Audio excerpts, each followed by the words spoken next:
I'll share my screen in parallel. So I'm Nicos Kourounakis. I have a slide about me. Just a second. There you go. Can you see my shared screen? Yeah. Yeah. Okay. So I'm Nicos Kourounakis. I am a professional project manager, practitioner, consultant, and trainer. I'm based in Brussels. The past 11 years, I've been helping EU institutions do better project management, essentially through the use of this PM² methodology. I'm also the president of the PM² Alliance, an organization that's dedicated to promoting the methodology and the benefits of the methodology in Europe, all over the world. I'm here today to help you learn more about PM². It's up to us to define, how much in detail we'll go into. I have some introductory slides about project management, about difficulties in project management, some about projects, and then introducing the PM² methodology, a little bit about its history, its advantages, and also about the PM² Alliance and how to get more resources, how to get certified. And beyond that, I'm counting a lot on your questions, so we can have not necessarily only at the end, but at any given point where the flow of the presentation allows for you to pose a question or personal experiences or observations, so we can make this a much more tailored to your needs and expectations presentation webinar. Yep. Okay, great. So we'll let you lead us with, consider that the audience in a way doesn't really know much about PM², or really most of us don't know at all PM². So that's the level in a way of the audience. So we trust you to guide us the way you prefer, in a way, knowing that we're not experts, of course, and we don't know the methodology well in depth, for sure not. And how are we in terms of project involvement and project management? Most of us, I mean, all the people that are here today are involved in European projects. So their role in their organizations is on project drafting and project management. Yeah, so everybody's familiar with the European project, that's for sure. Okay.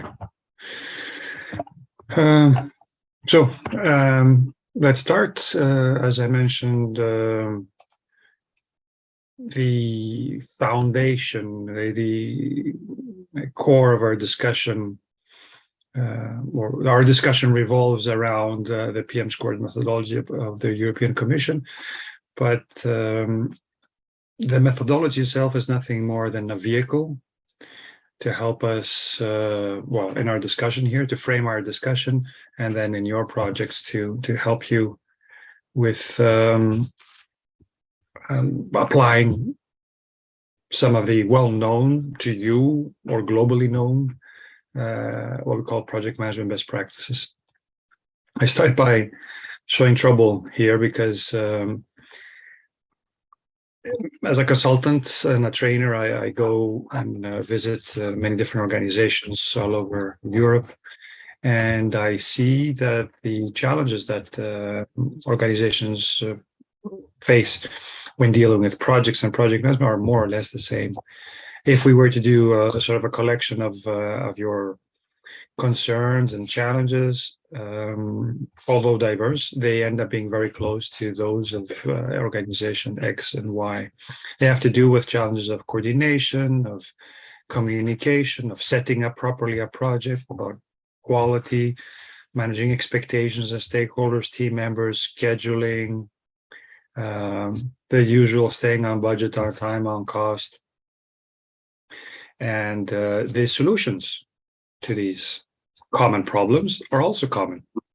And they are packaged very nicely into something that we call project management. So project management is the solution to our to these challenges. For those of you involved in projects, you may agree with the statement that projects are not a walk in the park. The metaphor that I use here is that we start a project, new team, obviously new context, a new economic environment, new maybe consortium, maybe new position for you. You feel like a little child in embarking in this endeavor, in this adventure, and the gravity of the project, the dynamics pull you through. It's dark in the beginning, and then you see the light. But as soon as you see the light, there's trouble ahead. And this trouble is not, or our discussion is not about avoiding this trouble. The average project, most project will get into trouble, small or more serious trouble. But the observation is that most projects live in that space, unfortunately. Project management is replaced by issue management, crisis management, just solving problems day to day, following the events of the projects and responding retroactively. So project management is about doing the opposite. Project management is about being proactive, primarily. Setting up, of course, it includes dealing with issues and crises, but it's primarily about setting up the project, the methods, in a way that will help us, as I mentioned, not avoid being in that space, but minimize the frequency that we're in that space and the duration and the pain of being in that space. So we can continue doing what we're doing and pretend that things are okay because maybe we're good at firefighting. Actually, there's a little bit of a interesting negative feedback loop because particularly if you are good at firefighting and dealing with crisis and a little bit lucky, you become the hero of the project very often. So there is a disincentive for you to manage the project proactively, because a good project feels like business as usual, a good project, a good management of a project. So no major crisis, things are going smoothly, on time, on budget.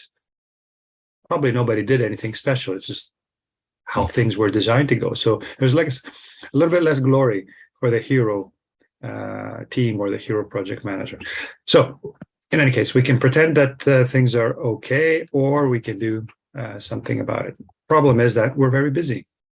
Any conversation about improving project management usually will catch an organization or a team or a project manager in the process of dealing with these crises. So there's another negative loop here, that even if we want or we know, sometimes it is difficult to embark on improvement of project management. So smarter people than us said this about the PM² methodology. And of course, it's a joke. You don't expect the methodology to release energy. Energy comes from people. That's absolutely clear. People make projects work. Projects and processes don't make people work. However, if we are smart, if we adopt these best practices, if we adopt a methodology for organization for our projects, we can be much more efficient. We can release some of the time and energy we put into reactive firefighting or dealing inefficiently with some of the sort of standard activities of project management. And we can invest that time, therefore releasing energy, invest that time in higher priority activities, project management activities. By the way, for those of you who have been in the driver's seat of projects, you will probably agree with me that there's so much to do as a project manager. There's so many things to take care of. At the end of the day, it's a balancing act between deciding where you're going to put your attention today, this week, this phase, this period of time, and hopefully you're choosing to put your time in the most important things for that given day, week, period of time. And we're talking about methodology. Methodology is a Greek word. It is connected to the word odos, which means path, road. So it is used in our days to denote a way of doing things, of completing a task or a goal. Before I go tell you a little bit about the history of PM². I probably assume this is too small for you to read. That's not the purpose. I'm just going to take you through some of the history. For you, maybe PM² is new, but it's been around. It's in its teenager years in terms of human life, but in terms of a methodology, it is quite a mature methodology. At this point, it was first conceived in 2007 for the same reasons that any organization would embark on improvement of project management or developing/adopting a methodology. That is, the European Commission faced issues with project management, being such a huge, diverse organization with different types of projects. Initially, everybody would bring their own experience, their best efforts, but that led to diverging sort of approaches. So in 2007, a group of volunteers from,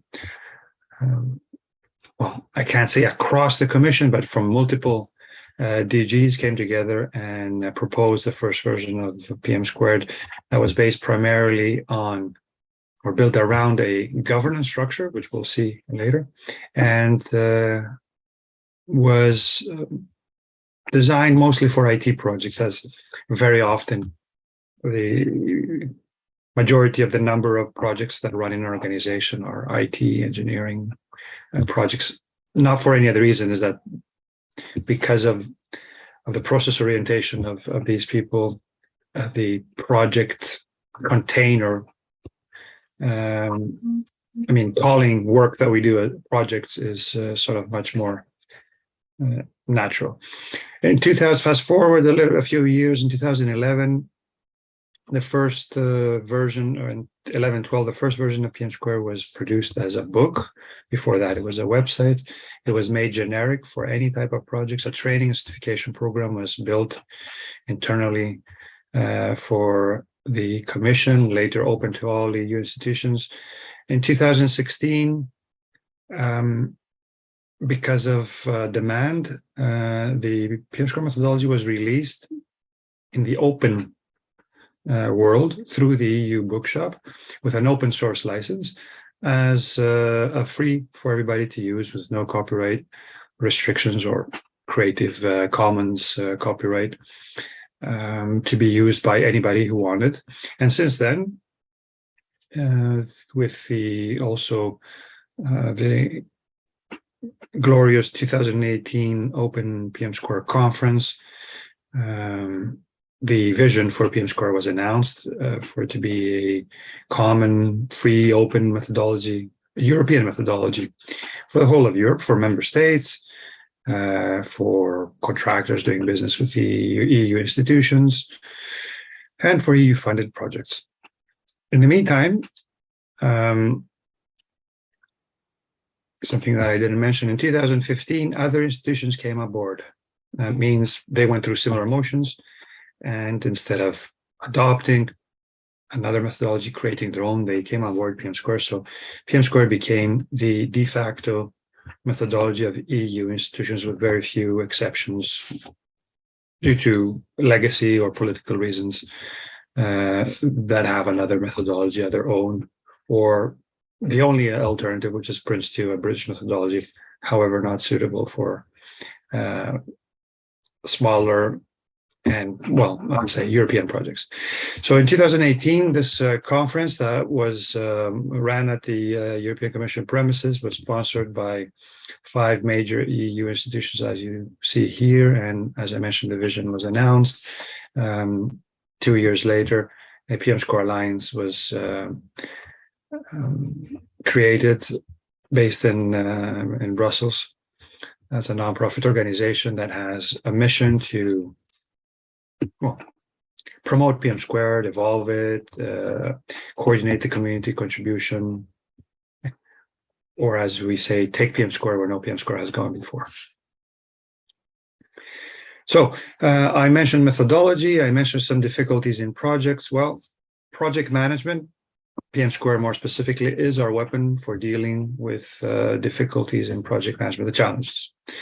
The PM² methodology, its purpose is to enable project teams to manage projects in an effective and efficient manner for the purpose of delivering solutions and benefits to their organizations and their stakeholders.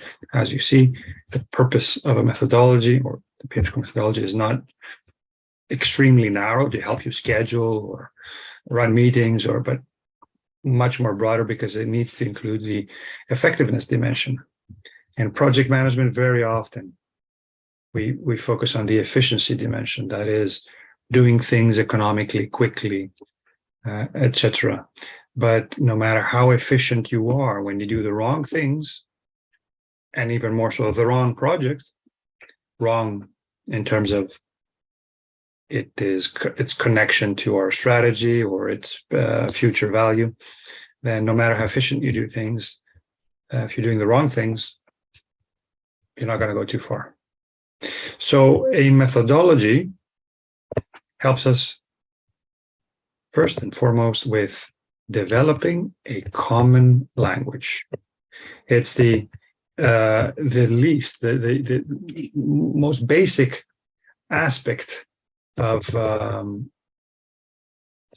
value of a methodology or a common approach, because every single word we use in project management is an English word. It's out of the dictionary. I mean, risk, stakeholders, even the word project. But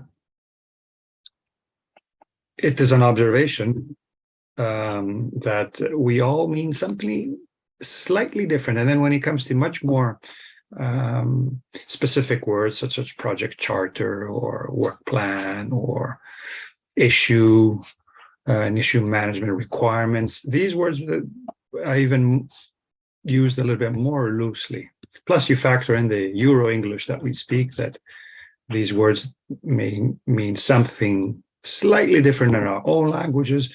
Then you have a couple of communication challenges. One is the standard Euro English communication, and then adding on top specific terms. So we want to align. And when you, at what level? Well, first of all, in your project, at the project level, then at your organization level, then at your consortium level, then at the member state level, then maybe at the whole European level, where we align in the use of words, but we also align in the use of the way we do things. So not the use, the way we do things. So from one project to the other, we do similar things. We use similar processes. We use similar documents. You see, I'm quite relaxed. I don't say exactly the same. I say similar. From organization to organization within a consortium, again, we speak the same language. We understand the same things. We use the same or similar processes and templates. So where do we go from here? What's the next step?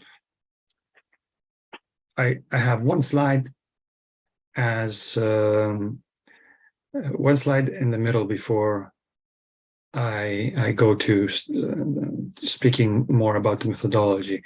And this is go back to some of the very basics, and let's wonder where projects come from. Very often,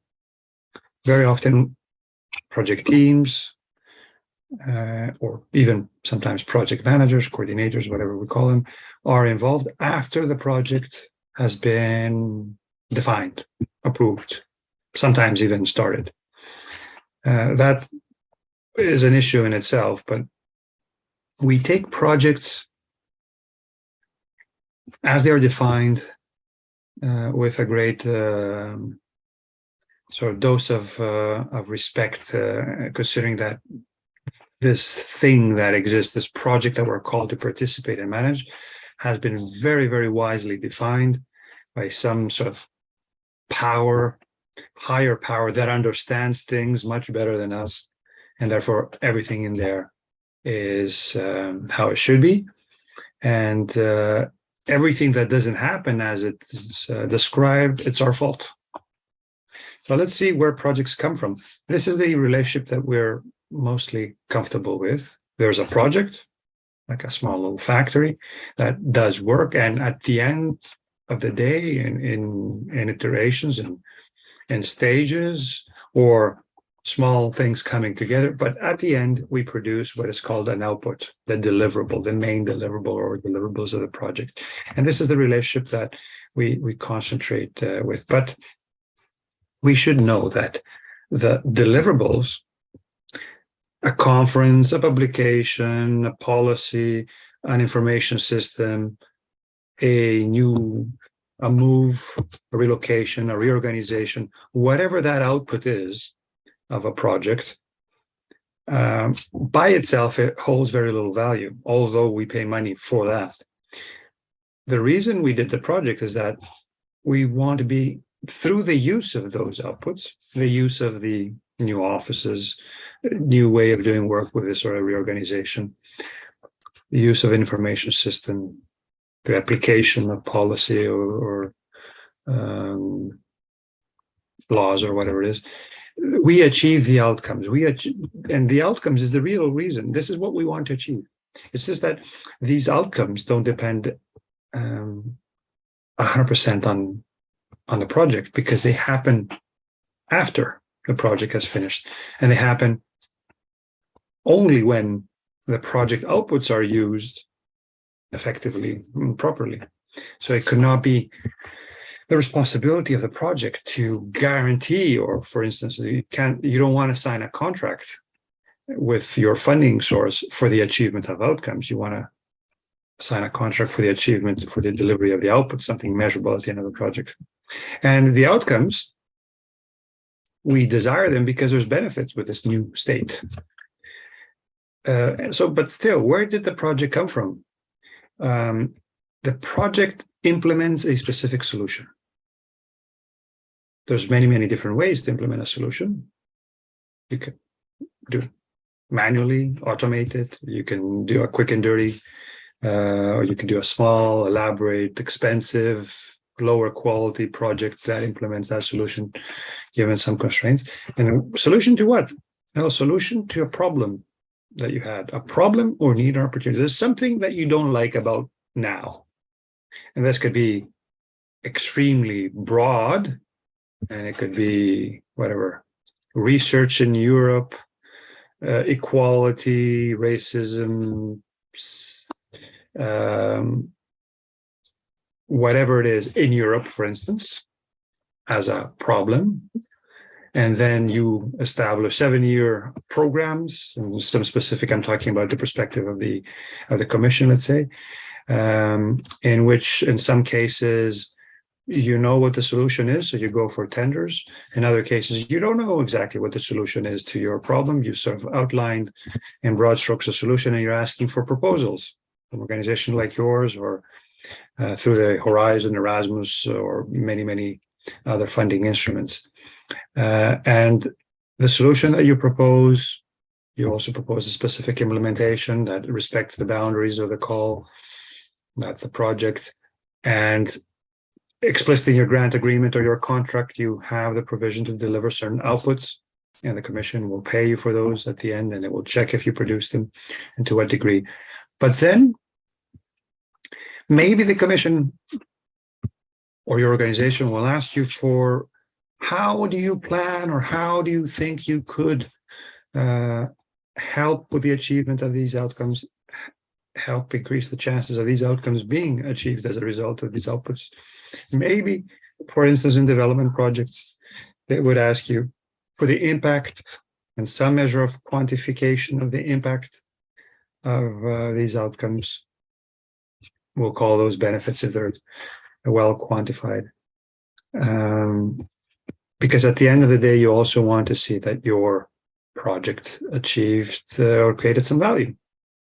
That's another very important sort of perspective that I want to bring about projects other than small little factories that produce the outputs. They are an investment of your organization. Your organization could choose to put their money, effort anywhere they want. They could put it in the bank and do nothing and get whatever interest rate they don't give these days. They can invest them somewhere else, but they choose a project. Hopefully they have selection criteria and they choose out of all the beautiful projects that implement solutions that are solutions, good or worse solutions to existing problems, they choose to invest in certain projects. So a large amount, regardless if it's direct or it comes from a donor and a funding source, you choose to put the money in. Why? Because you expect to get higher value at the end. You put $1 million now. If you've convinced somebody to give you $1 million, then you've indicated that what you get out of this $1 million is of value more than $1 million. Otherwise, it's just dumb investments. If you're losing money, parenthesis, although some projects are very difficult to measure monetary or other value because there are enablers to others. So there's a positive cascading effect, and then perhaps direct measurement is not possible. Okay, just to get this out of the way and broaden a little bit your perspective regarding projects and a methodology such as PM², although helps you with the project output relationship, sort of also helps you expand your perspective and see the full chain of where projects come from and what are we trying to achieve. There's a lot of books out there and guidelines on how to do project management. They remind me of this figure here, all the parts of project management in a very nice 700-800 page book. Very useful, but they're encyclopedias of project management. You can't exactly open them and expect them to help you manage your project. It's, knowledge that you need to have and then reorganize it in your mind and be able to find what you should do at what point, what sort of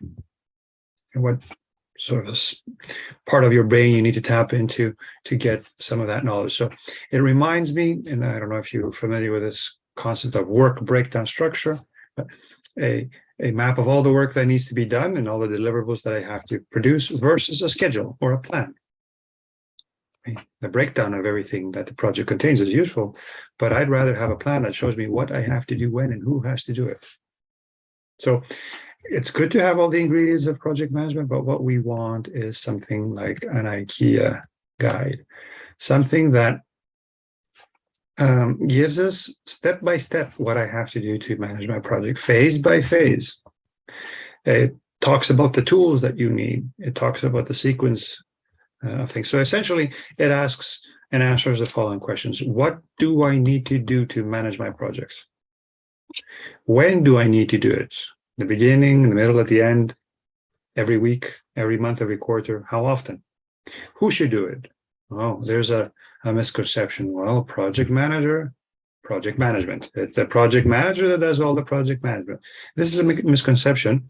Plus, it doesn't work because there's just too many things for the project manager to do. They need an allocation of project management work to various actors. I'll open a small parenthesis here. For instance, when a work package leader or anybody working on a project stops working on the project to report their progress, they're participating in a project management activity. It has to be clear in the methodology that it is their responsibility to provide the information that will feed into a report.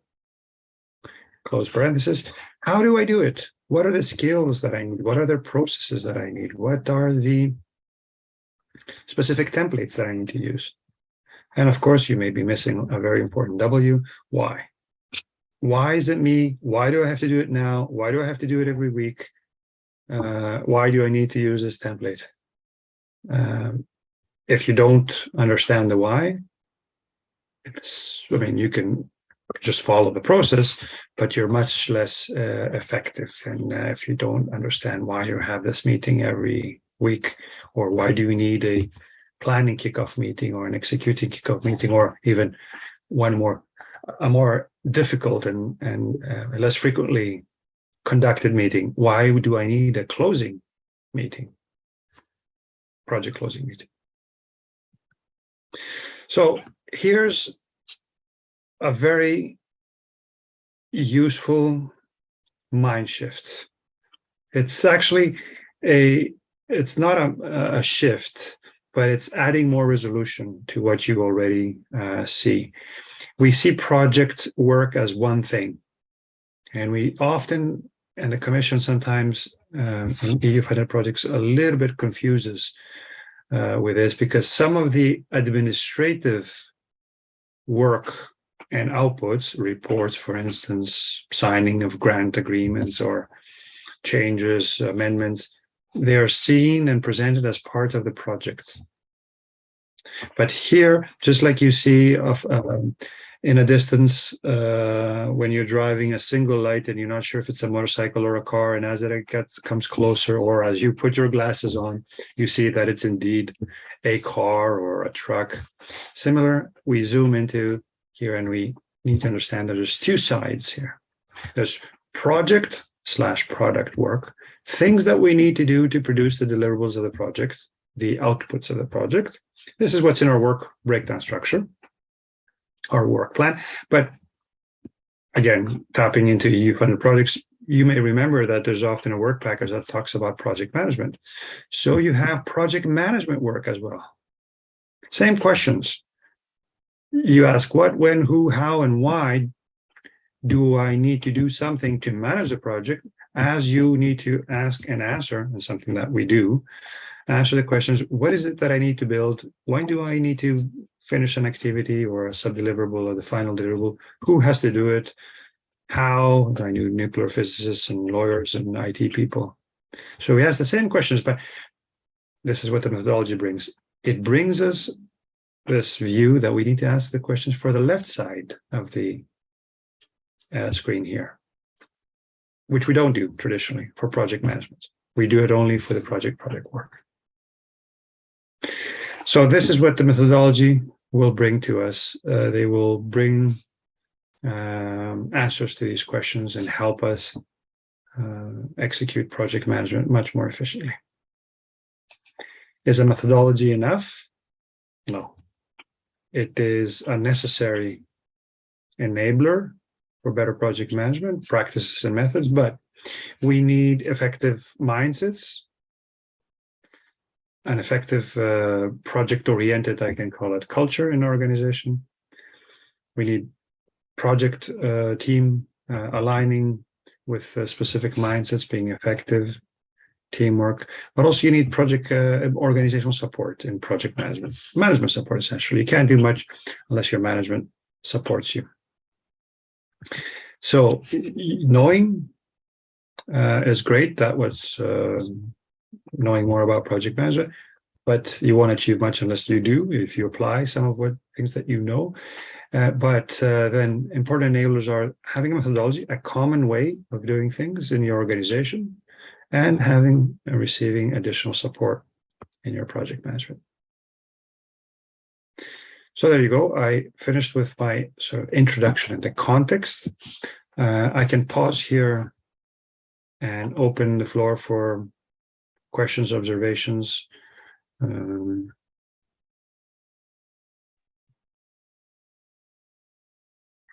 you, Mr. Kourounakis. I have a couple of questions, but of course I will let, in case the others have questions too, I will let them go first.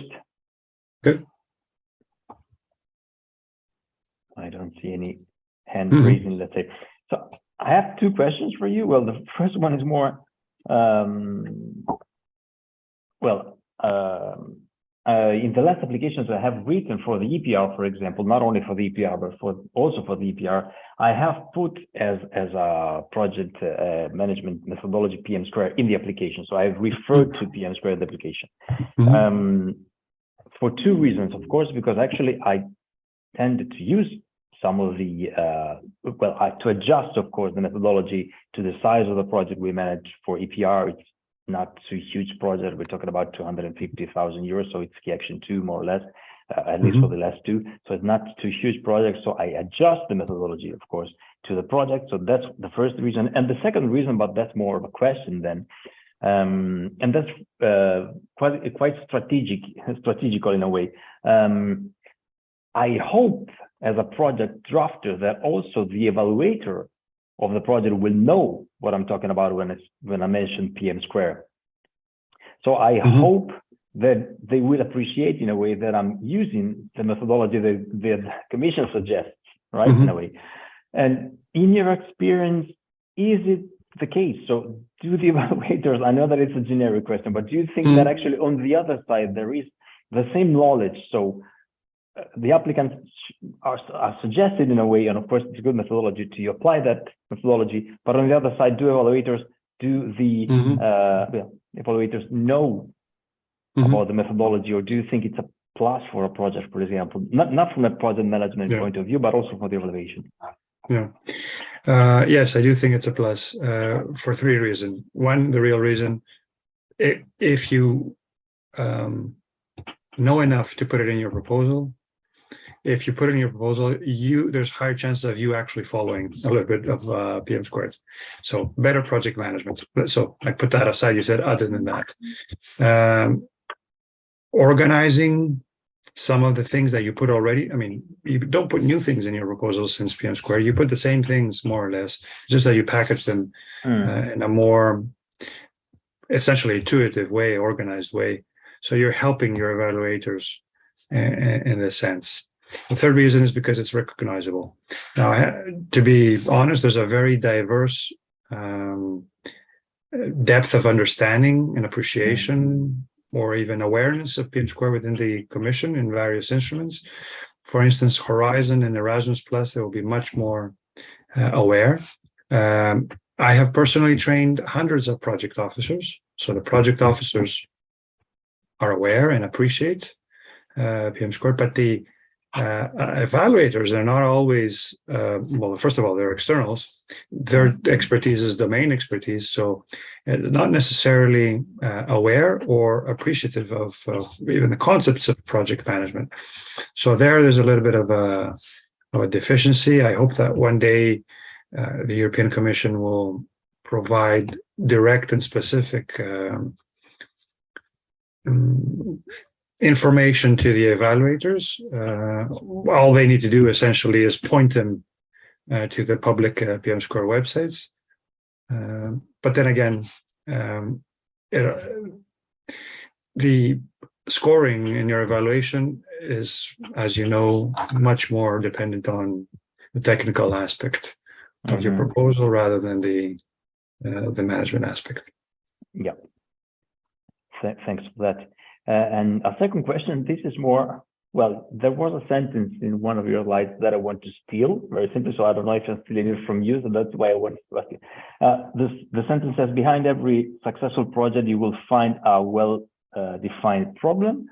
So I'm a trainer in the goal-oriented project planning, so of course you start with the problem. That's, you know, the basics of the methodology. So I would like to steal the sentence. Is it from you? Because there was a small Buddha in the slide. Is it? What did you find it? I mean, can I steal it, or is it? Listen, you're recording this, so it's on video that you say you're going to steal it. But yes, it's mine.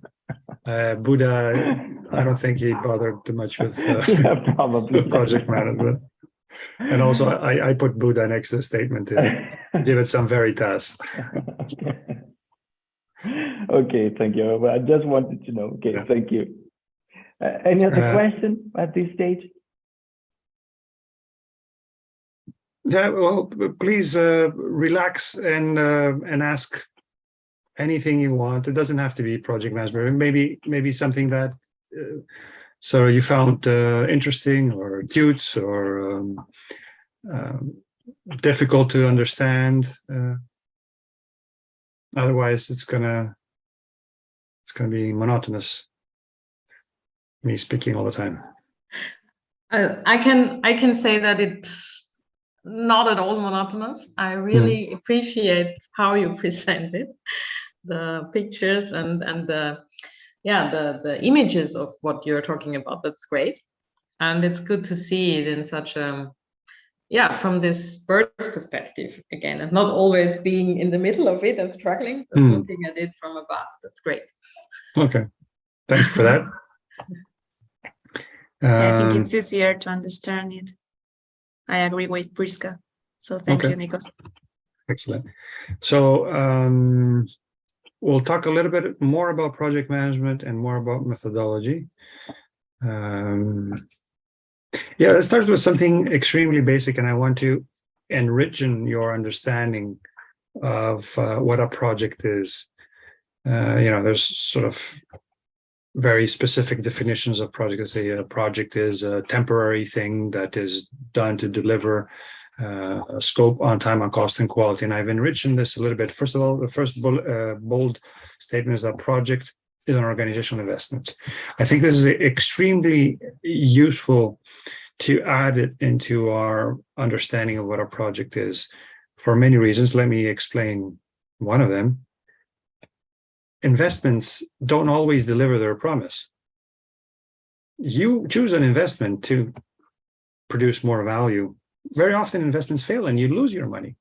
But with projects, for some reason, we take it as a certainty that, oh my God, this is absolutely, it's a script that we have to follow. And if we do that, it will create value. And there's many different levels that projects fail all the time. It's a temporary endeavor. The word temporary here is extremely important. Projects don't last forever. If it's an EU-funded project, these sort of are standardized because, there's a contract and very, very specific terms. But in organizations, many, many things that are called up projects just keep on extending their life. And they end up becoming just work that we do. We just call them projects. What's wrong with that? If that work we're doing is producing value, then there's nothing wrong with it, other than we just don't have control over when things are going to finish or how much is this going to cost us. So basically, imagine an investment that you keep on adding money to it with an indication that you're increasing its value. It's a temporary organization. And this is very relevant to EU-funded projects. Partners from all over Europe come together, different organizations, they form a consortium. And one of them is a project coordinator, project manager, and there's other roles. And that organization that has to become effective in governing the project is temporary, sometimes also in conflict in terms of priority with the permanent organizations and their priorities. So we need to acknowledge that and manage it, help it form, and also help it dissolve at the end. But it's also a temporary social system, social dynamics emerge from smaller or larger teams. Not always easy to manage, but the first thing that we have to do is acknowledge that they will emerge and have as a little plan facilitating the development of a social system that is aligned with the interests of the projects and the goals of the project. So essentially, do not underestimate the human aspect of your own projects, and not just not underestimating, but do something about them. You can plan, you can make them better, but somebody has to do it. And so this project has a unique objectives, and every project, this project construct has unique objectives. Those unique objectives or objective types are the same for every project. Every project has a scope objective, a time objective, a cost objective, and a quality objective.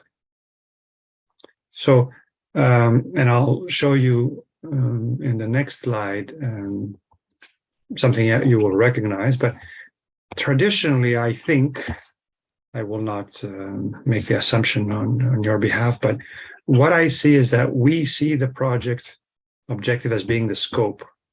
We have to do this. And by the way, we have constraints that we have to do it by Christmas and under 100,000 and with these quality constraints. But these are not constraints, they are objectives. The goal of the project is to do that by then for less amount of money than that and at this quality. And that is my project with 4 objectives. And also connected to the investment. That same thing, if you produce with 100,000, maybe a good investment as planned. If you produce it with 200,000, I don't want it. It is not a good investment for me. If you can do it by Christmas, great. If you do it by next Christmas, I don't want it. It is a bad investment for me. So I choose the objectives and I approve the objectives, all 4 of them, same with quality.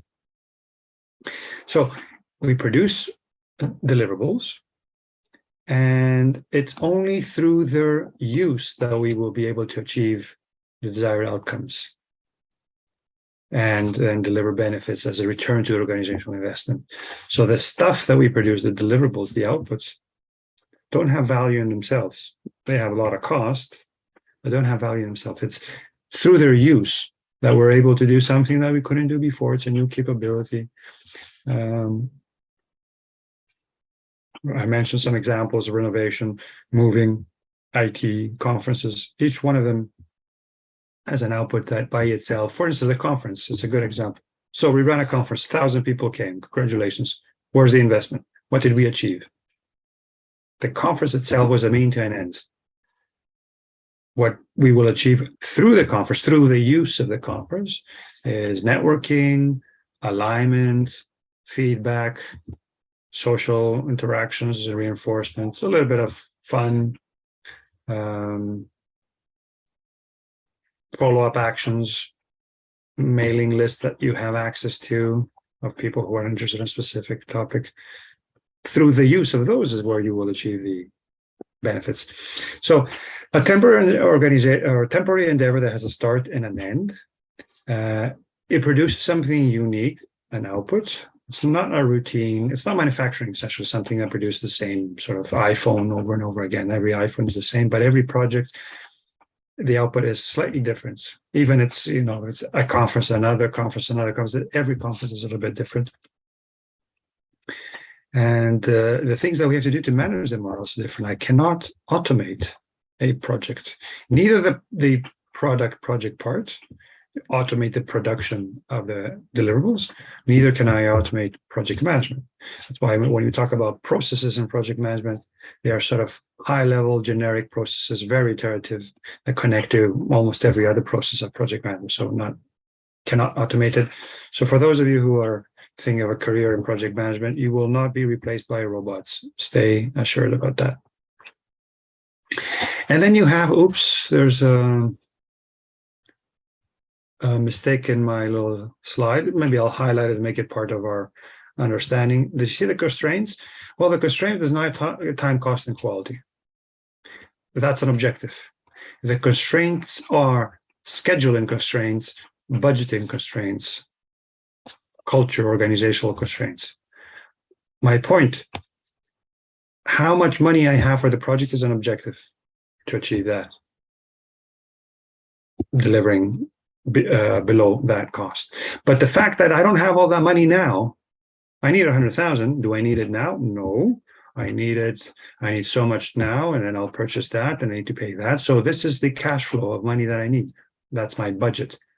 But sometimes I've been in projects that delay acceptance of deliverables or payments because of other internal cash flows. These pose a constraint. Time constraints could be the fact that, in the Southern Europe, August is basically a dead month. You need to plan your project around it. Oh no, if I had, I could finish the project if I didn't have this constraints. Well, sorry, you have to work around it. So these are some of the project constraints. Now this is the infamous triangle that I mentioned earlier. Now we know that these are not constraints, but they are objectives, but they are also connected objectives. What does this mean? That once I sort of set up a project with a specific scope, cost, time, and quality objective, if I want to change one of these, one of the others will also have to change. So our conversation here applies much, much less for a youth-funded project, because these are all sort of cast in stone in a grant agreement, and there's increasingly less flexibility to deal with them. But imagine another project where somebody says, oh, you know what, can I have also this and that as part of my project? So increase the scope. the answer should be, yeah, sure, no problem. It will cost you more. Oh, no, I don't have more money. I still need that for under 100,000. Well, there is a way. I will hire stagiaires or junior people, so they will cost me less. So I'll cover the extra cost of scope with cheaper resources, but it will take me longer. No, I absolutely need it by then. What's the answer to that equation? The laws of physics of projects do not allow you to violate this equation, but I, on purpose, didn't talk about quality yet, because that's the fourth objective. I can use that as a shock absorber. Okay, you can have more with less amount of money and sooner. That's the ultimate wish of any client or project owner. But the quality of what I give you and the quality of my process will be much lower. But you'll never know this, because who understands quality and who will ever measure quality? And by the time, problems start coming up, the project will have closed, your outputs will be failing, or you'll realize then that they weren't at the quality that you needed them to produce your outcomes and benefits. So this is the lesson from this part of the slide, is that my 4 objectives are connected. And when I want to change one, the laws of physics of projects will say that at least one of the others will change in the opposite direction. So I can have more, but it will cost me more. If you want to cost it less, then I'll give you less. If you want to cost less but the same, then it might take longer, and quality reduced. Another thing that I want to mention, and since we have the word investment, I mentioned investments are not sure things. When we buy an investment, let's say typical comes to mind, a stock. Let's say you invest in a stock with the promise of getting more money, who knows, next year or in a few years. But you assume, and it's probably in a mature stock market, there's a very specific catalogs that give you, for every investment, the return and the risk of that return. But when it comes to project investments, we for some reason we forget about this probability of success. When you take things for granted, this is a project and it shall succeed as it is, and it shall produce the value that we promised. And the whole challenge is reduced to us managing the proper property. But I would argue that there is a 5th dimension here in the projects, and that is that of risk. For every given 4 objectives that I agree to, and when would I agree to a specific 4 objectives? When I think they're feasible. If you think I agreed to this project, but I think the chances of us achieving it are 10%, you're not exactly agreeing. And so I would argue that if you agree that something is feasible to do something by then and for this amount of money, you in your mind would have a higher degree of probability. Is it 100%? Do you bet your life that this investment or this project can happen, or to achieve these projects? Probably not. But you have 70, 80%, 75% confidence that this is feasible. But there's a 5th amortisseur, shock absorber, when things go wrong. You can accept changing one of the 4 objectives without changing another objective. So can I have more? I imagine your boss asks you, I need this, it's an order, you have to do it. You cannot say no. Then how this equation adapts is by increasing the risk or decreasing the probability of success. So you're thinking, okay, I had 70% confidence that this can happen. Now that you change this, it's still feasible. I mean, the chances are not 0, but I think, 40%. And if you add more requirements, or if you reduce the budget, 30%, 10%. So you see, there's another sort of implicit dimension in projects that we forget to take into account too. And there's risks. Generally, there's risk in projects, but there's 2 different levels of risks. One is what we call a business risk. and it's related to that thing, the investment. So the chances of my solution to a problem actually giving value back. And it has to do with things that are usually outside the project. And then there's implementation risk, the things that we manage with risk management and that have to do with the execution of my project, implementation of my plans, not going as I want it. So now I'm going to speak about methodology, because one factor that will reduce risk in your project is having a methodology, knowing what, when, who, how, and why you will manage this project. So we're going to talk obviously about PM². PM², I mentioned, is 15 years old now. It is developed, let's say, from scratch from the European Commission, but it was not based on any strategy of reinventing the wheel. It was based on what we call globally recognized best practices. American framework, PMBOK from PM Project Management Institute, the British Prince2, International Project Management Association, and operational and project best practices from European Union institutions. The PM² guide is built on 4 pillars. I said oops because I noticed a mistake here that I won't highlight because you probably won't notice, but 4 pillars: life cycle, phases, governance, the roles and responsibilities, processes, management activities, and artifacts, templates or documentation, or more generically, that's why we use the word artifacts, proof of project management work having been done, decisions, plans documented into templates PM² will give us. So these 4 pillars allow us to be more effective in terms of delivery of outputs and outcomes. But then to add a level of agility on top, a 5th element of PM², the PM² mindsets, help us create a common understanding of what is more important, of some effective behaviors. Generally, it's the philosophical, if I could call it that, background that brings the methodology and the pillars together. Okay, so quick quiz. Do you notice the mistake in this?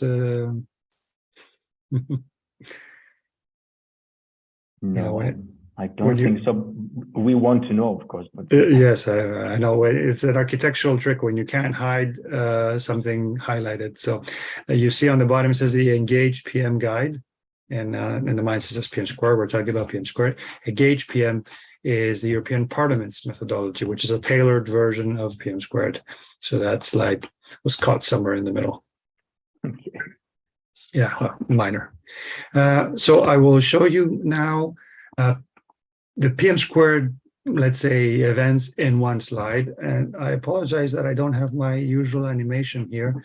So I will take you step by step, starting from telling you about what is contained in this diagram. We call this the swim lane diagram.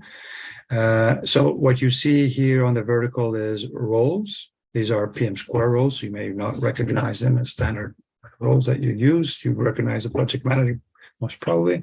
And then on the horizontal, you have the phases in the middle: initiating, planning, executing, and closing, which are the 4 phases of PM². And you have what's the input to that phase, input document, and the output to that phase. And at the bottom, you have a phase gate. So let's start with the left. You see that the input to the initiating phase is the artifact, the document that PM² calls the business case.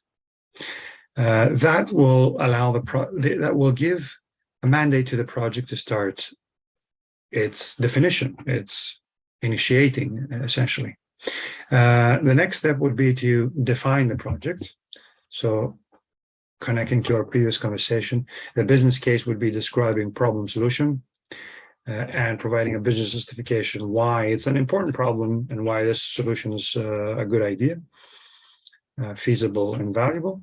And the project charter would define the project, how explicitly what are the 4 objectives that we're going to aim for, that we're going to implement that solution. So that's the output of the initiating phase. The role that drives that phase is the role that we call the project owner, the person who is backing up this project. You can call them project sponsor.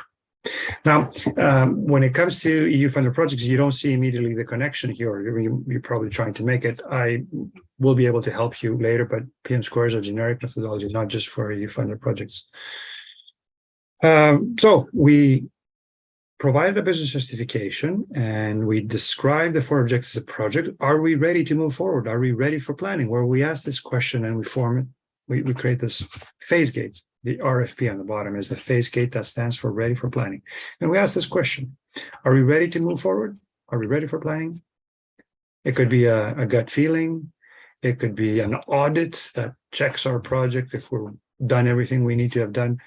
PM² provides you a checklist, a phase exit review checklist, which helps you deem whether your project is ready to move from phase to phase. So the planning, you're ready for planning, the initiating phase checklist will ask you certain questions, which you answer yourself and you deem if you're ready.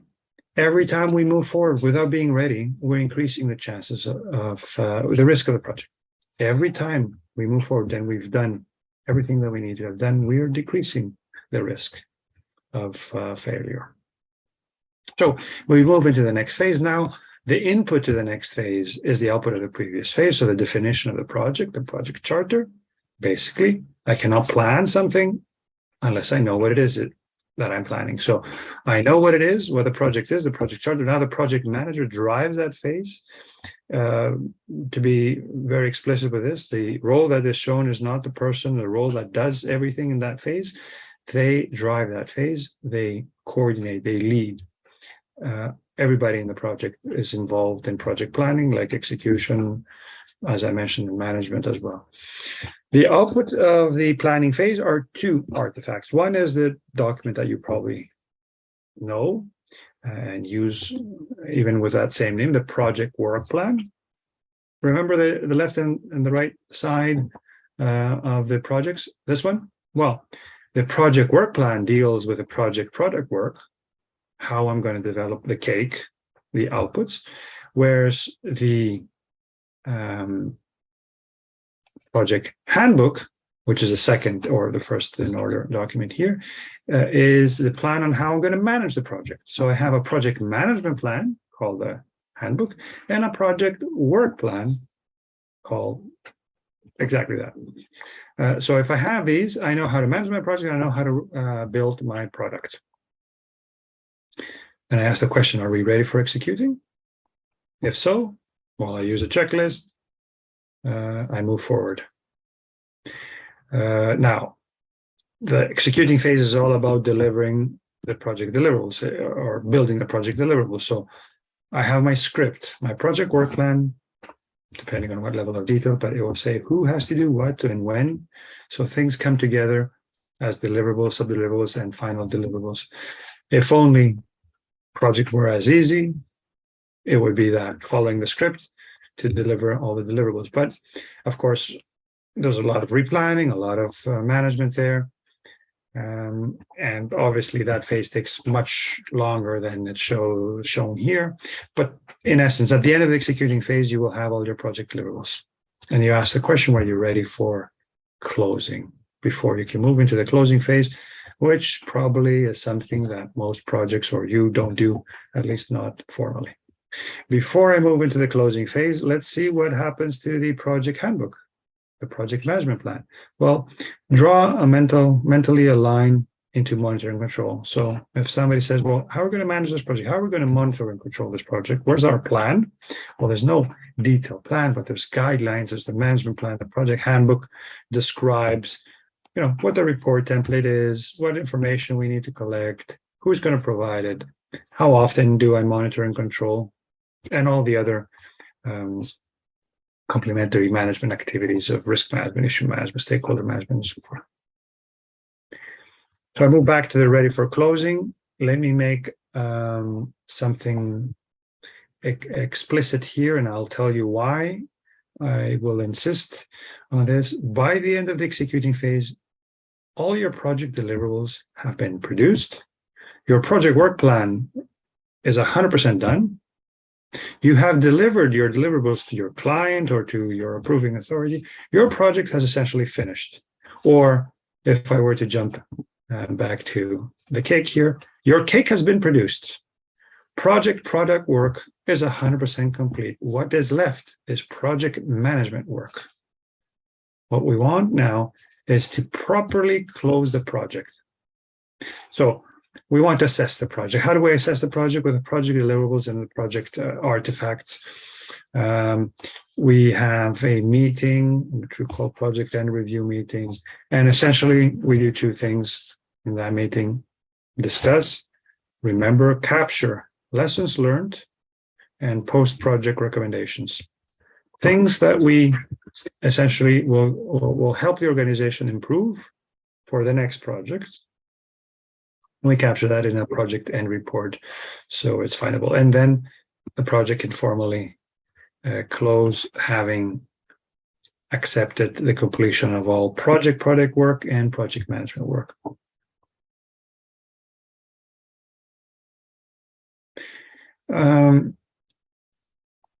Here we see what we can call key PM² artifacts, those documents that are very important documents, but they're not the only artifacts that PM² provides you with. I'm delaying the clicking of the next slide because you will see a slide that organizes the PM² artifacts by phase, but there's many, oops, no, this one. There's many little boxes here. And you might think that, oh my God, so many boxes, so much documentation, PM², there's a lot of bureaucracy. But this is not the case. The templates, I open a small parenthesis. By the way, when generally PM² has a lot of success when people learn about it. They like it. It's simple. It's nicely packaged. And sometimes they tell us that if there was nothing else other than the templates that you provide us, still we would have been happy with PM². And why do they say that? Because the templates are, first of all, they're well-structured, good templates, and have guidelines that help them document all the things that they need to manage the project well. So you see in the initiating phase, there's 3 artifacts proposed: the business case and project charter, which we saw. There's one also earlier. Capture the basic idea in an email, in a paragraph. Well, why not? Or a one-page or form, which we call a project initiation request. In the planning, we saw the handbook and the work plan, but there's also transition and business implementation activities. Maybe we'll talk about those a little bit later. Extremely valuable, not for the production of the outputs, but for the achievement of the outcomes. During executing, you see 3 boxes here, but basically it's reports and change request form, so not much. In the closing phase, we saw the project end report, and you have 6 logs. Actually, you see 6 logs here. PM² talks about 4 logs. The additional logs here are the stakeholder logs, which in the latest version of PM², it's called the stakeholder matrix, and the lessons log, which is a new one to help you capture lessons throughout the project. And then you have some checklists. And again, you see here a subset of the checklist. There's a few more. They're not documents. There are tools that you can use to assess the quality of your project management. I mentioned the life cycle of PM² is sequential: initiating, planning, executing, and closing. Time moves forward, and these are phases. Phases are periods of time. They cannot be overlapping. So you finish one phase and you enter the next one. How much you stay in every phase depends on the objectives, or your objectives for each phase. Here we call it PM² life cycle is correct. Very often we call this a project life cycle. But if you think about it, this is not a project life cycle, it's a project management life cycle. Every construction, IT, events, they may have their own specific project life cycle, which would fall under the project management PM² life cycle. Here, I don't know if you're familiar with agile techniques, but PM² also promotes agility, and but because it talks about projects within organizations, maybe large organizations like at the Commission, but in any case, functional organization, which is the majority of organizations, you need a sequential high-level approach to defining, approving, planning, executing, and closing projects. And underneath that, you can go through iterations and daily cycles and releases and stand-up meetings and backlogs, if you're familiar with these agile buzzwords.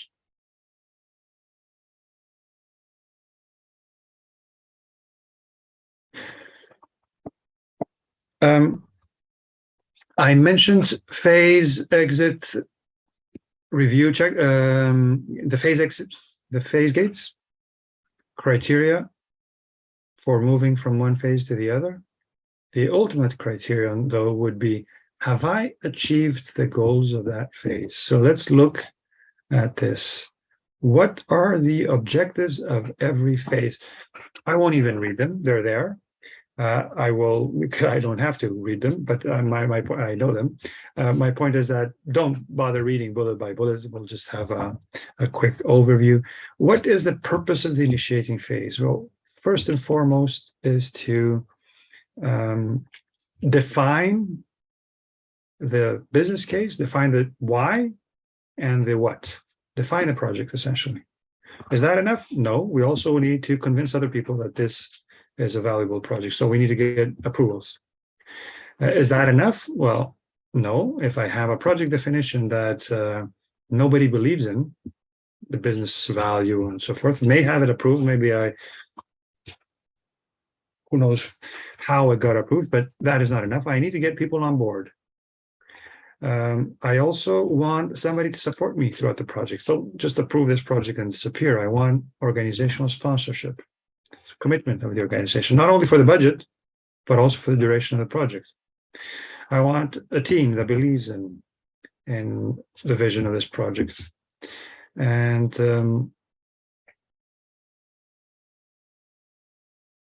I want to know where the project came from and where it's going. And finally, I want perhaps somebody to say, okay, you can now move forward to spending some resources for planning. In some cases, maybe the initiating phase will be a sort of a preliminary approval of the project, and maybe I want to do some detailed planning before I get the full approval and budget for the project. So I move into the planning phase. I can move based on I did this, I did that, I did that. I produced this document, I produced that document, I produced that. That doesn't necessarily increases highly the chances of these objectives being achieved, but it doesn't guarantee that. So having in mind the objectives is extremely useful. The objectives of the planning phase are more or less the same. I mean, you just do more, better definition that includes the planning, better understanding, more confidence, more alignment, but it also includes assignment of roles and responsibilities, producing a plan at appropriate detail, a feasible plan, having agreement and alignment of what are the next steps, increase confidence, and then again, authorization to move to the next phase, essentially start now spending money on this project. During executing, obviously the objective is to produce the outputs and have them accepted. And the closing phase objectives are to celebrate success, hopefully, learn from mistakes, decompress the team and release them emotionally so they can move on to the next project, and properly close the project, archive documents, pay bills, and so forth.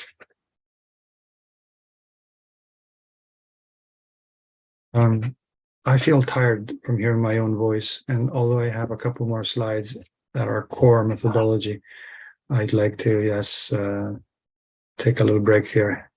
Priska? Just one small question. If we think of a typical European project, where would you put the application?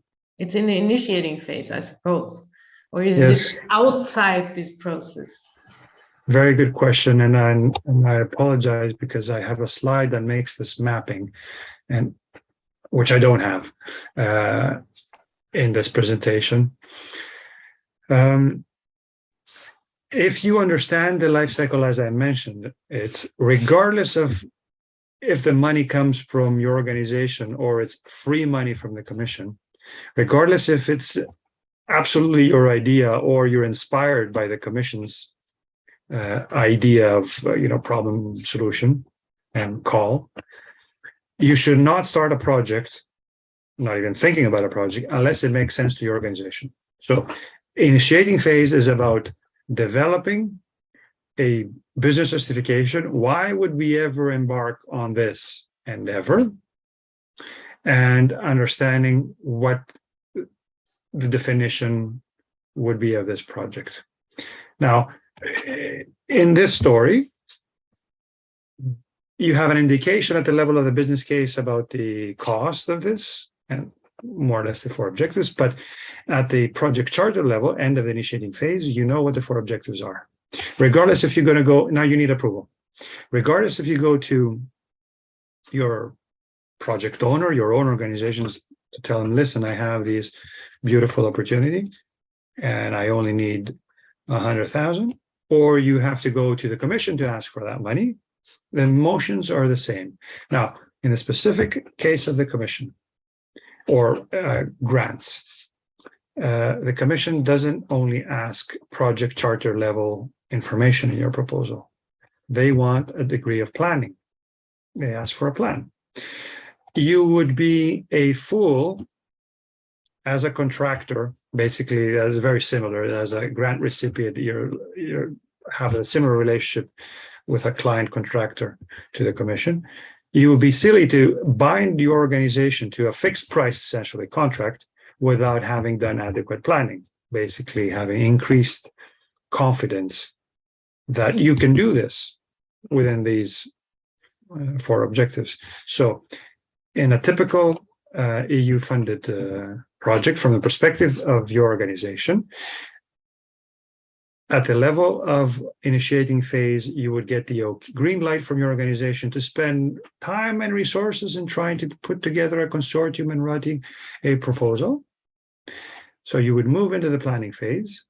You would work with your consortium or team, do a certain level of planning. You would not do exhaustive full planning because you're thinking, well, I only have X% probability of getting this. So you balanced the effort versus the probability.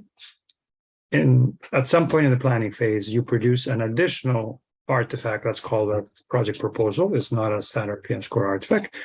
You send to your organization, they accept it, they think it's good, they forward it and formally apply to the commission, and then you wait 3 to 5 months until an answer comes back.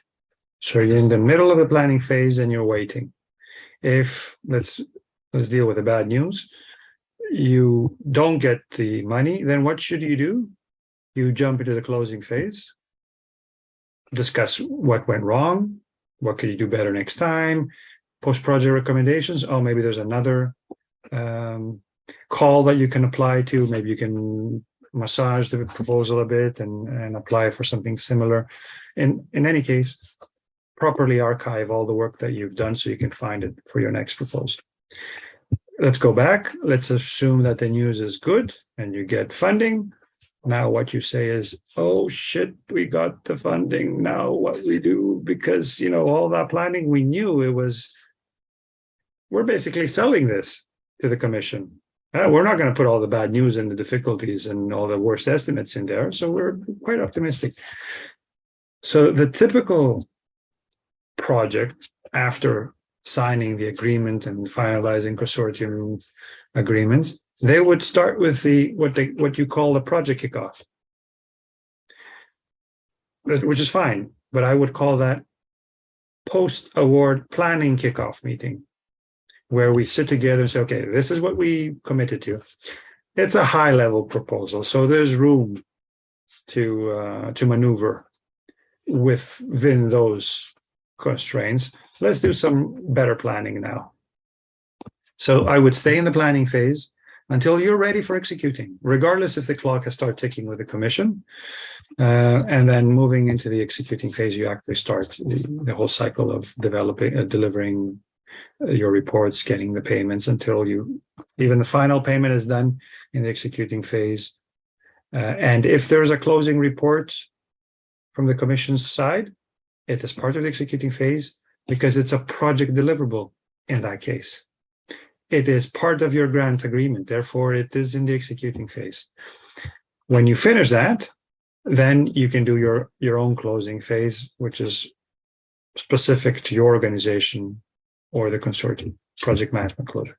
Now, this specific example, the last one with the closing report, is in the borders there of executing and closing, so I could accept breaking the strict rules of PM², that you enter the closing phase and you use part of your PM² closing phase meetings to collect information and produce the closing report. Similarly, you enter the planning phase before you send the proposal. Did I answer your question? Yeah.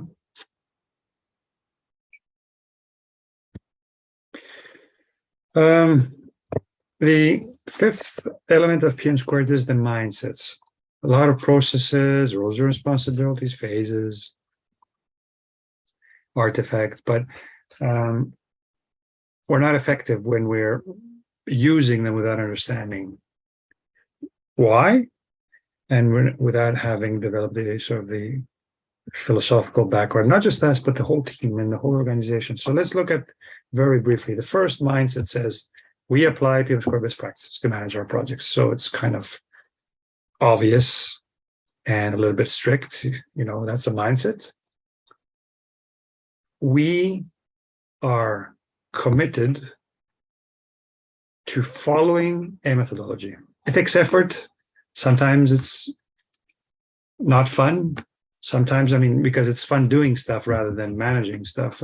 It's producing stuff and looking, rather than writing reports or filling issue or anticipating the future with risk management, but we're committed to doing it.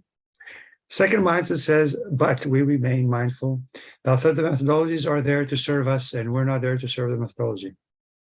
We're not there to run processes. We're there to produce value through outputs. The left side of, not the left side of the brain, but the left side of this slide is a slave to the right side. Anything we do in project management is to facilitate project product work. So we should not get trapped into the motions of just following process, running meetings, filling in templates, just because the first mindset says that we're committed to. We're committed also to collaboration, communication, and clear accountability.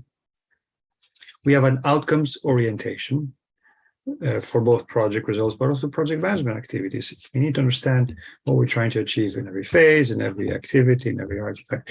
We're committed to creating value, not just following plans and producing stuff.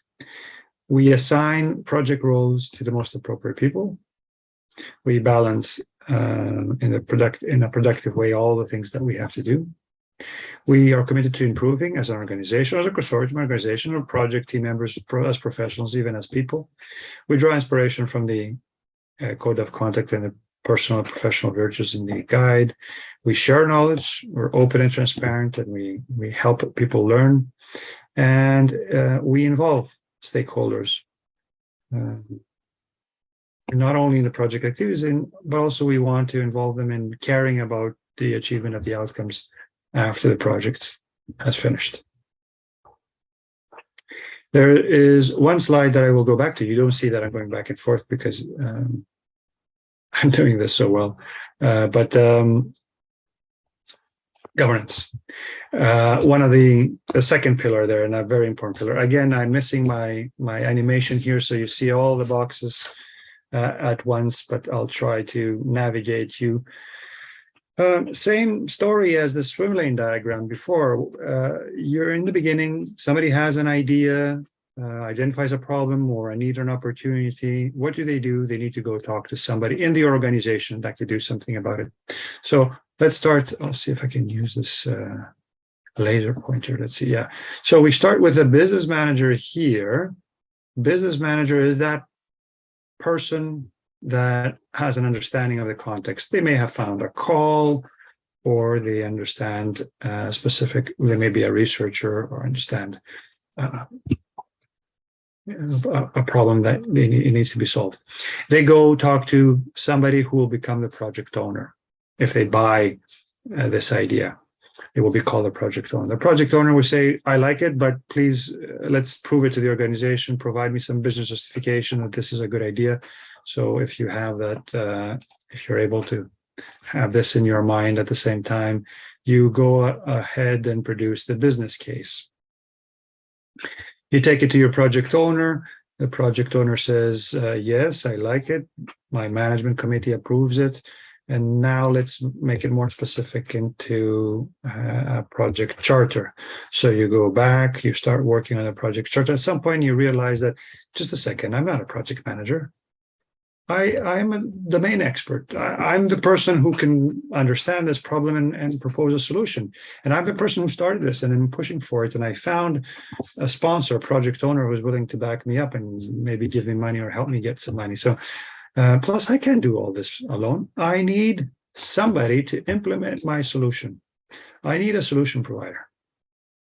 That could be in the case of, if this is a conference, I go to the conference organizing people. If this is an IT system that I need, I go to my IT unit. In the case of a new funded project, it's a consortium. I need to put a consortium together. So the solution provider will be the consortium. And the consortium will assign a project manager.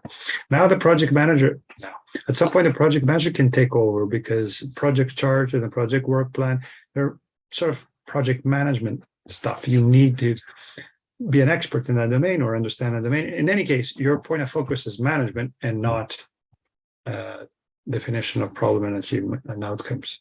So you have these four roles, and then you have in the performing layer, the project core team who implements things, the business implementation group who helps the business manager formulate the idea and also accept deliverables from the right side to the left side, etc.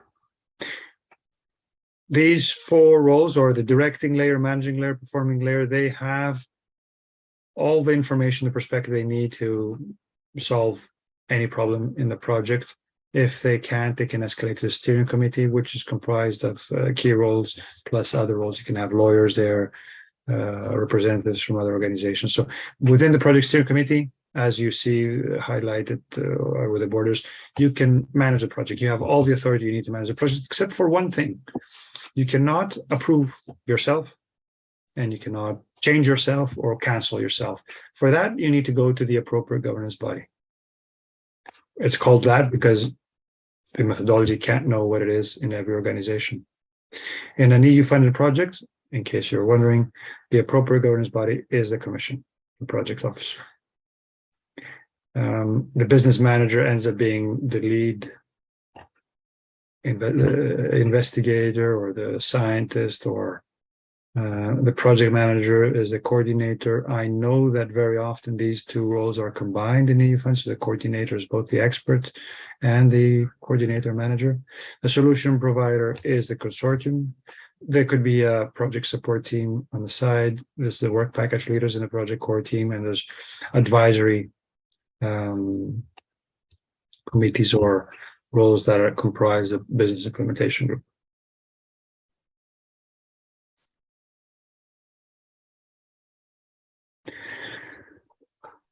Very clear with example. Thank you, Nicos. Okay, great. It always works when you pause and you don't speak, somebody else will. That's the trigger, yeah. I have to say that this is the first time that I think, I mean, I have been studying in a way this, this exact scheme is light in a way, and that's the first time that I actually can understand how to overlap the roles in an European project with this slide, because in some cases it was not clear to me, at least, you know, who's the expert, who's the expert in the field. Is it the business manager? Is it the business implementation group? What is it? So I think that actually now it's way clearer with the example. I have a question regarding the artifacts that you mentioned before. So what I'm doing very often, and what the EPR is doing very often as a consequence, I'm not using all of them. For some projects are not super huge, let's say, and of course it's not only about the size, but still I'm not using all of them. So what do you think about that from your perspective? Is it something that, I don't know, it's either use them all, or it's better if you don't use them at all, or what do you think about it? Do you feel guilty? Sorry? Do you feel guilty for not using them all? No, no, not at all, no. No, I think it's a mindset in PM² that you need to make it work for you. So if you have the experience and the maturity to actually select the you want to say the minimum set of documents or artifacts that doesn't increase your project management risk too much, you should do it. If you don't have the experience, then I would say that use a first mindset, start using everything, and then as you sort of are able to gauge the value of each, relax. But I'll mention this, you can quote me with this, tailoring should not be seen as so basically the number of processes and roles and artifacts that you're going to be using should not be seen as a subtraction or an addition, but as a division or multiplication of what you have there. So I think that every single thing that's in PM² is of value. Up to you to gauge how much of that you should be doing, not whether you should be doing it at all. I'm writing down the sentence. Okay. So a small charter, if you don't need a large charter, but can you get away with no charter, no project definition? For EU-funded projects, maybe transition and business implementation are outside of the scope, so you may not need, but I would say that some of that is in your proposal already when you talk about impact and follow-up actions, or if that's included in your proposal. And then a lot of these documents or decrease the risk.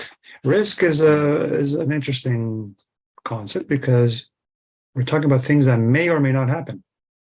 So similarly, you can say, I may or may not need to have all my issues logged or my changes logged. But when you need it, it's going to be too late. So you, just like car insurance, you better buy it up front. Project management is doing a lot of things up front, so things will go smooth later. And in some projects, there's a perception of waste because I didn't need that at the end. But for all projects that you will need that at the end in one of your projects, and it will be too late if you haven't done it. And you know, sometimes it's just extra work or a little bit of financial penalty, but in some cases, you know, these are very, very serious risks that can I don't know if your projects are ever at all close to this. They can endanger the whole organization if specific projects go really bad. Think maybe a reputational damage at the least.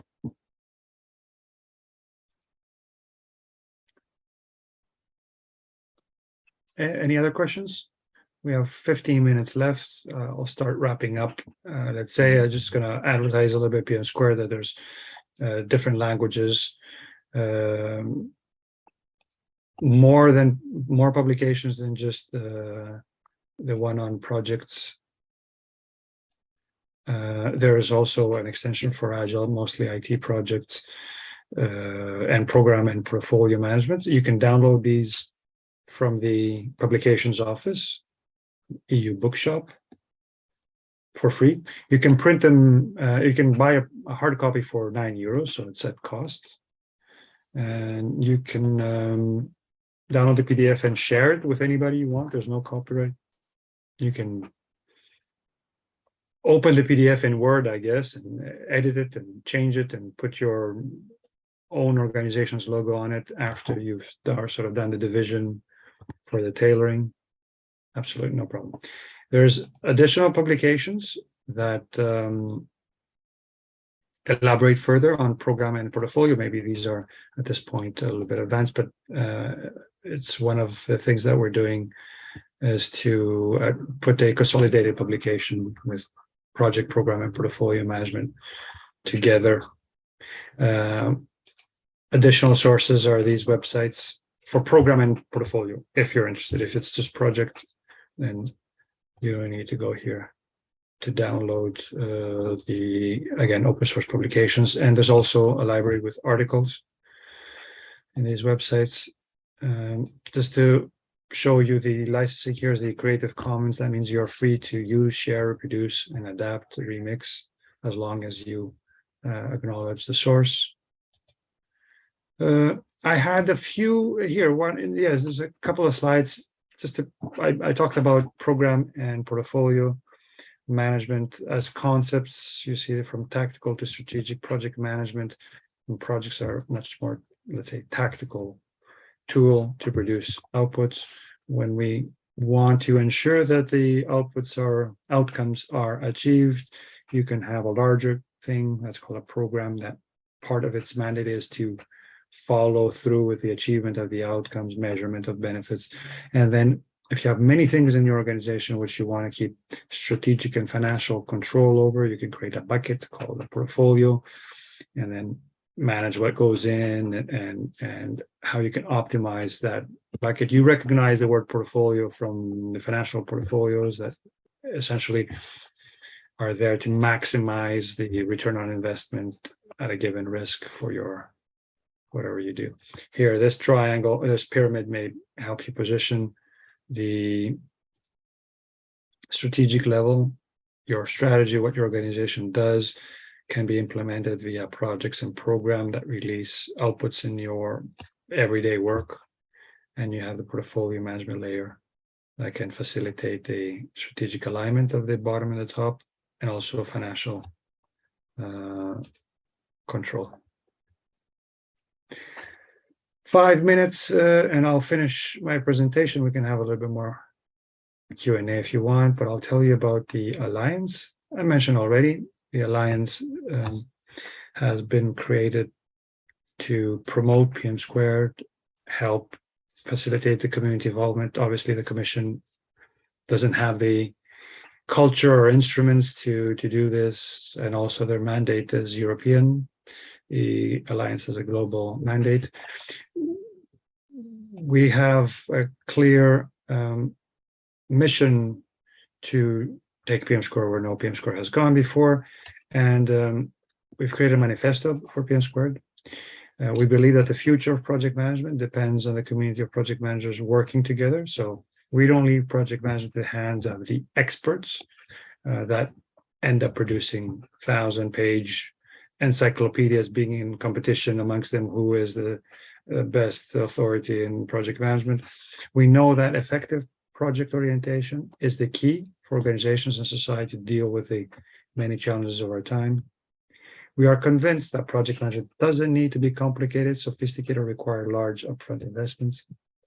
And we agree that it's time to adopt a lean and effective, and in the context of common European project management methodology. We promote PM² also by providing a set of certifications. So if you want to attest your knowledge in the PM² methodology, you can choose one of the certifications organized in levels. So you have the first level demonstrating basic knowledge, the second level more advanced knowledge, and so you can help yourself be able to use the PM². And then third level, as an expert, as a trainee, to be able to help others use it as a consultant, as a project management office staff, as a trainer. We have a trainer program for instructors to get on board and certified. You'll find resources on the PM² Alliance website, articles, videos, publications. You see here under the /publications, you'll find the guides, translations, artifacts, other assets such as this canvas.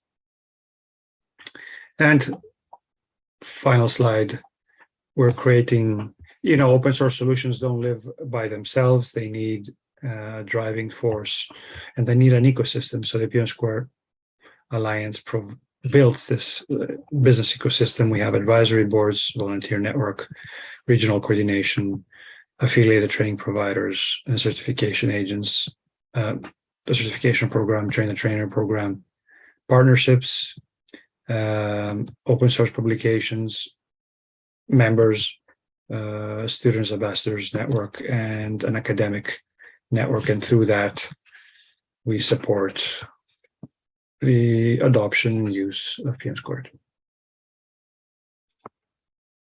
There you go. And as you see, I declare success because I can. The reason I can do is that you didn't know what my objectives were. So I can declare that I achieved the objectives 100%. That's why we need to define objectives up front so we can measure the degree of our success. That's true. That's true. Well, so thanks to Mr. Kourounakis. Questions or, any feedback, Prisca? You met my objectives too. Thank you very much. Great. It was very interesting. Thank you.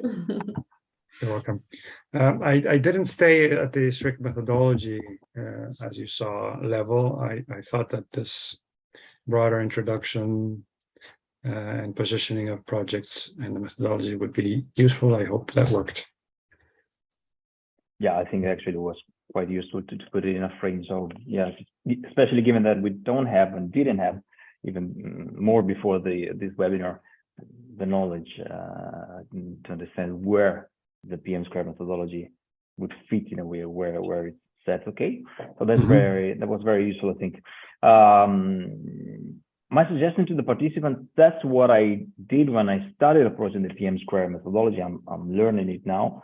To go on the website that Mr. Kourounakis showed just now, so the PM² Alliance website, we have a lot of resources there, and I think it's a way, as this webinar is in a way, to start in looking at the methodology from the perspective of somebody that works in European project that maybe thinks that there may be a methodology that could support us all, and that I think is the right one. That's why we chose actually PM² for this webinar. And also I do want to say that this is of course the kickoff, so the first activity that in the EPR in a way we dedicate to the PM² Alliance, but depending on your feedback, of course, right? We know that every year we plan new different activities, so that will depend on wherever you want to go.